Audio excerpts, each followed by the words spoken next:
Middle east के हालात पर संसद भवन में बैठक। गृह मंत्री अमित शाह, विदेश मंत्री एस जयशंकर मौजूद हैं। पेट्रोलियम मंत्री हरदीप सिंह पुरी भी बैठक में मौजूद है। और कल सरकार ने बुलाई है सर्वदलीय बैठक। मिडिल ईस्ट में हालात के बाद जिस तरीके से पूरी दुनिया पे संकट मंडरा रहा है और भारत उससे कैसे निपटे, इसको लेकर कल सर्वदलीय बैठक है। लेकिन उसके पहले गृह मंत्री अमित शाह मिडिल ईस्ट के हालात पर संसद भवन में एक बैठक कर रहे हैं। और हमारे पॉलिटिकल एडिटर अदिति नागर हमारे साथ हैं। अदिति, कल सर्वदलीय बैठक, लेकिन उसके पहले अमित शाह मंथन कर रहे हैं मिडिल ईस्ट के हालात पर। यानी अब पूरी चिंता की जा रही है कैसे जनता को इसका कोई नुकसान न उठाना पड़े। देखिए, सबसे पहले तो आपको बता दें, एम्पावर्ड ग्रुप ऑफ मिनिस्टर्स की मीटिंग जिसमें अमित शाह, हरदीप पुरी, एस जयशंकर, जेपी नड्डा, तमाम लोग जो मौजूद थे, वो बैठक अभी खत्म हुई है। मैं खुद संसद भवन में मौजूद हूँ। मेरे सामने ही एस जयशंकर अभी इस बैठक से रवाना हुए हैं, संसद भवन से बाहर गए हैं। ये जो एम्पावर्ड ग्रुप ऑफ मिनिस्टर्स की बैठक है, ये रोज हो रही है।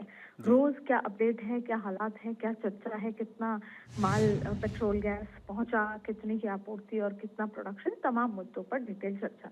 लेकिन कल का दिन इसलिए भी खास है कि आज जब प्रधानमंत्री मोदी ने कहा सहयोग की बात की और एकजुटता की बात की, तो कल इसी से संबंध में जो बैठक जो मीटिंग होगी वो इम्पोर्टेंट है, जो कि तमाम ऑल पार्टी मीटिंग है शाम 5 बजे।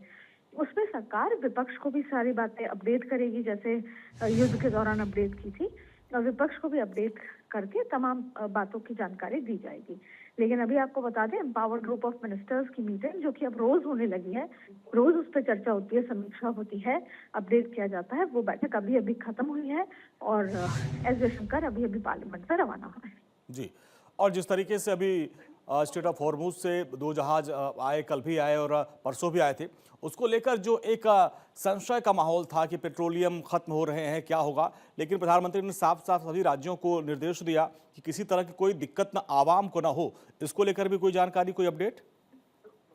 देखिए, बिल्कुल इस स्ट्रेट ऑफ हॉर्मुज को लेकर लगातार, क्योंकि आज ही प्रधानमंत्री ने कहा कि किसी भी तरह की कोई स्ट्रेट ऑफ हॉर्मुज को बंद नहीं किया जाना चाहिए, और वो बंद ना हो उसको लेकर लगातार बैठकें और बातचीत चल रही है। चाहे फिर वो बातचीत हो ईरान से हो, अमेरिका से हो, बंद नहीं होना चाहिए, रोक नहीं लगनी चाहिए। तो हर एक स्तर पर आप देखिए, जैसे एस जयशंकर की लगातार बात चल रही है, प्रधानमंत्री बात कर रहे हैं, तो उसमें क्या अपडेट है इन तमाम चीजों को लेकर, या और क्या क्या हम विकल्प ढूंढ सकते हैं, या और किस किस तरीके से हम तुर्की या दूसरे देशों के साथ मिलके, मिस्र के साथ मिलके हम अमेरिका पे दबाव बना सकते हैं कि होल्ड किया जाए, ईरान को समझा सकते हैं डायलॉग के लिए। तो हर मोर्चे पर भारत सरकार इस चुनौती को, वैश्विक चुनौती को कैसे कम करे, उसको लेकर ये बातचीत चल रही है। और उसी को लेकर ये GOM की बैठक होती है, जिसमें हर संभव देश के अंदर, देश के बाहर चीजों पर चर्चा लगातार की जा रही है। ठीक है दीदी, बहुत बहुत शुक्रिया इस पूरी बातचीत के लिए। तो ये बैठक और हर दिन अपडेट लिया जाता है और गृह मंत्री अमित शाह अपडेट लेते हैं, संबंधित विभाग के जो मंत्री हैं, और उसके बाद उस अपडेट को प्रधानमंत्री मोदी तक पहुंचाते हैं।